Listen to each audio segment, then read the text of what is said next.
আসসালামু আলাইকুম and welcome back to our channel our mixture.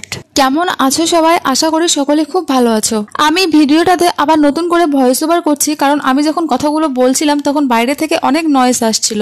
তো যাই হোক, আজকে 13 তারিখ আর এখন হবে দুপুর 3টার মতো। ভিডিওটা আমি এখন থেকে স্টার্ট করলাম। আজকে বিয়ের পর আমরা প্রথম, মানে আমার হাজবেন্ড আর আমি প্রথম বাইরে কোথাও ঘুরতে যাচ্ছি। তো কোথায় আমরা ঘুরতে যাচ্ছি না যাচ্ছি সেটা একটু পরেই জানাচ্ছি। বেড়াতে যাবার প্ল্যানটা আমাদের প্রায় 1 মাস আগে থেকেই চলছিল, কিন্তু এখনো পর্যন্ত মানে আজকে পর্যন্ত আমাদের শপিং একদম কমপ্লিটই হয়নি। সেজন্য আমরা একটু তাড়াতাড়ি বেরোবো, মানে সন্ধ্যা 6:30 বা 7টার মধ্যে রেডি হয়ে আমরা বাড়ি থেকে বেরিয়ে যাব।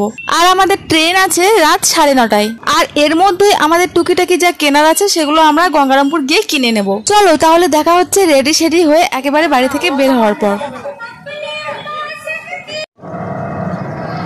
আমরা বাড়ি থেকে বেরিয়ে পড়েছি, আর এখানে ট্রেনে কিছু খাবারের জন্য ও কিছু ফল নিচ্ছে দোকানে।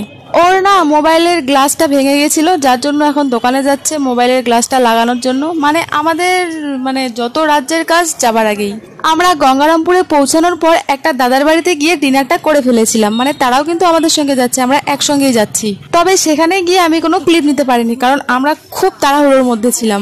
দাদার বাড়ি থেকে বেরিয়ে আমরা টোটো করে সোজা চলে এসেছি গঙ্গারামপুর শ্রীশ্যাম কাপড়ের দোকানে। এখানে টুকিটাকি কিছু কেনার ছিল, এই যেমন স্কার্ফ, লেগিংস, এগুলোই। বিল পে করে শ্রীশ্যাম থেকে বেরিয়ে আর কোথাও দেরি না করে আমরা সোজা চলে যাব রেলওয়ে স্টেশনে। বাইরে বেরিয়ে দেখছি ঝিরিঝিরি হালকা করে বৃষ্টি পড়ছে, খুব সুন্দর বাতাস বইছে, বেশ ভালোই লাগছে। ও আর হ্যাঁ, আমরা কোথায় যাচ্ছি সেটা আগে বলে দিই। আমরা যাচ্ছি দীঘা।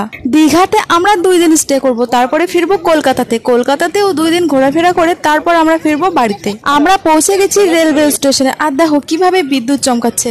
এরই মধ্যে আবার একচোট কিন্তু মুষলধারে বৃষ্টিও হয়ে গেল, সেগুলোর ক্লিপ আমি নিতে পারিনি। ট্রেনে ওঠার সময়ও কিন্তু বৃষ্টি নামতে শুরু করেছিল, আর দেখো আমরা ফাইনালি ট্রেনে উঠে গেছি। ট্রেনে প্রায় 3 ঘন্টার মতো জার্নি করার পর আমরা পৌঁছে গেছি মালদার রেলওয়ে স্টেশনে।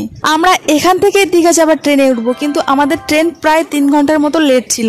এই যে এই ছোট বাচ্চাটাকে দেখছো, এটা হলো আমার এক দাদার ছেলে ইনাম। আমরা কিন্তু একসঙ্গে বেশ কয়েকজন গেছিলাম। তাদের প্রাইভেসি মেনটেন রাখার জন্য তাদেরকে কিন্তু আমি আমার ভিডিওতে নেইনি।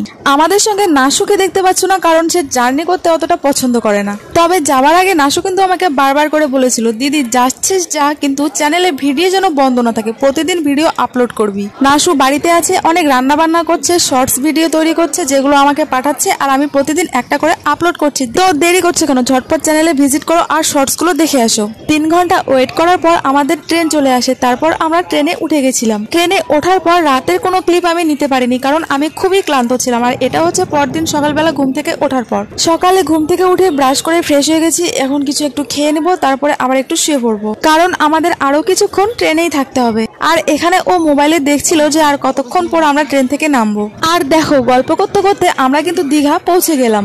এখানেও দেখো রাস্তাঘাট ভেজা আর ঝিরিঝিরি বৃষ্টি পড়ছে।